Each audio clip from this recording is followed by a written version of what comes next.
5 leviers pour devenir un homme plus attirant. Aujourd'hui, tu as peut-être l'impression, si tu regardes cette vidéo, que tu ne plais pas aux femmes. Eh bien, rassure-toi, il existe 5 solutions que je vais te montrer dans cette vidéo et je suis bien placé pour le savoir, puisque moi non plus, je ne plaisais pas pendant longtemps. Sur la gauche, tu peux voir la tronche que j'avais avant de m'intéresser à la séduction, et sur la droite, tu peux voir que ça n'a absolument rien à voir. C'est ce que je vais t'apprendre aujourd'hui. Je vais t'apprendre comment devenir un homme beaucoup plus attirant, beaucoup plus charismatique, parce que notre spécialité, c'est de faire ça toute la journée. Nous sommes des experts en site de rencontres, et notre spécialité, c'est de générer ce genre d'avant-après avec les différentes personnes qui nous suivent en devenant un homme beaucoup plus charismatique. Avant de commencer, comme d'habitude, je t'invite à t'abonner à la chaîne pour être prévenu de la publication des prochaines vidéos dans ton intérêt et de t'inscrire à la formation qui se trouve en description de cette vidéo pour obtenir des conseils que je ne donne pas sur YouTube.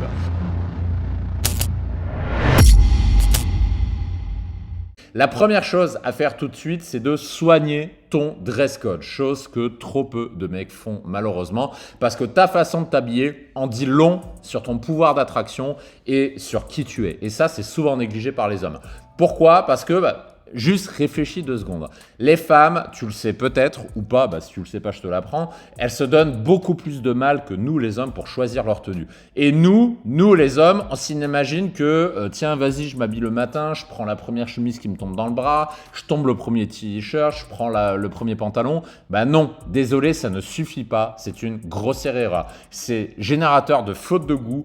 Et plus tu es exigeant en termes de femmes, plus tu veux des jolies femmes et plus c'est une faute de goût éliminatoire. Et si déjà, quelque part, tu n'accordes que peu d'attention à ton style vestimentaire, une femme, en fait, va se poser la question comment tu vas prendre soin de ta relation si toi-même, tu ne prends pas soin de toi.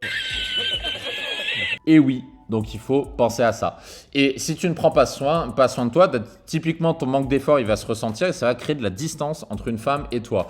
Et déjà aussi, je ne sais pas si tu le sais, mais ton dress code, c'est aussi un marqueur de statut social. La façon dont tu t'habilles en dit long sur qui tu es, sur ton statut social. Et si tu es négligent sur ta façon de t'habiller, en fait, c'est mauvais signe pour n'importe quelle femme, surtout si elle est exigeante et surtout si elle est jolie. Et la bonne nouvelle, c'est que si tu as un style intéressant, immédiatement, c'est plus du tout la même histoire. Tu mets tout de suite toutes les chances de ton côté. Donc là, tu peux voir par exemple avec cet homme, sur la photo de gauche, tu peux voir qu'il s'habille un peu comme un manche, quoi. Il fait toutes les erreurs que la plupart des mecs font quand ils postulent pour le programme Abondance, par exemple.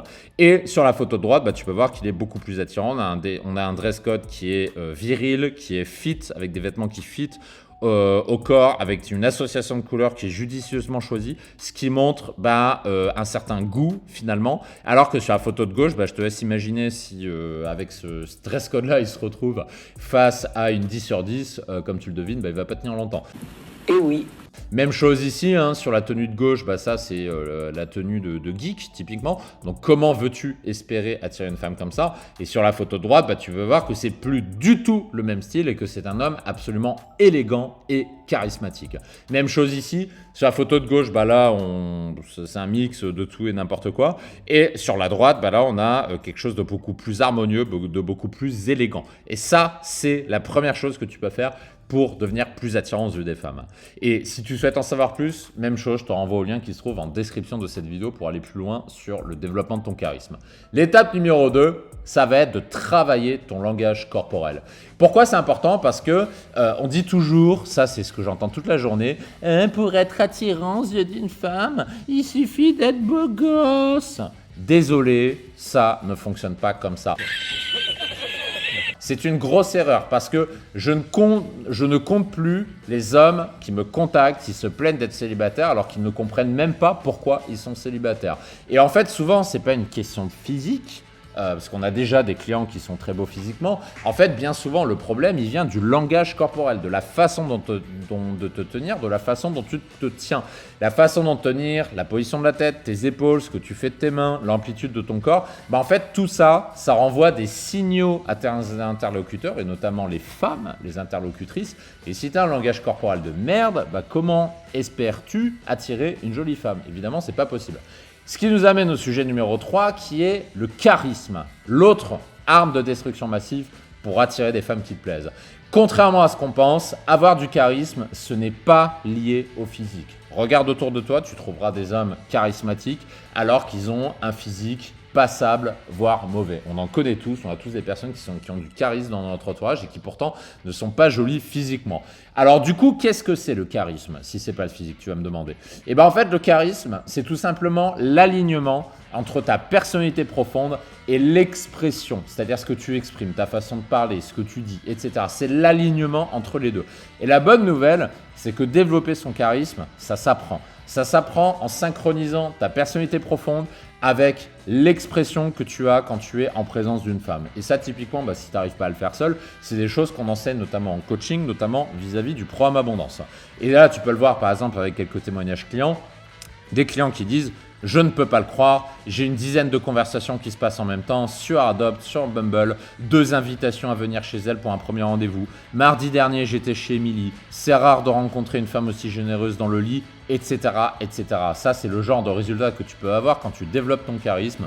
Même exemple ici, grâce aux formations de marque, j'ai fait 18 FC. Donc FC, ça veut dire quand tu conclus avec une femme, si tu ne connais pas le jargon. J'ai compté une dizaine de 8 et 9 sur 10 et le reste, c'est kiff-kiff entre 7 et 6. Promesse de marque et ces formations donc pleinement atteintes pour moi.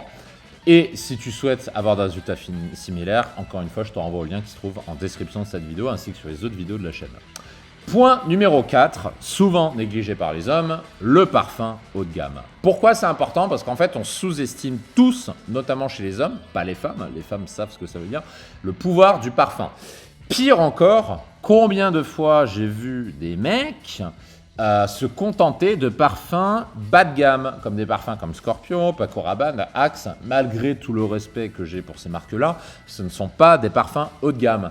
Parce que ton parfum, ce qu'il faut que tu comprennes, c'est que c'est un marqueur de statut social.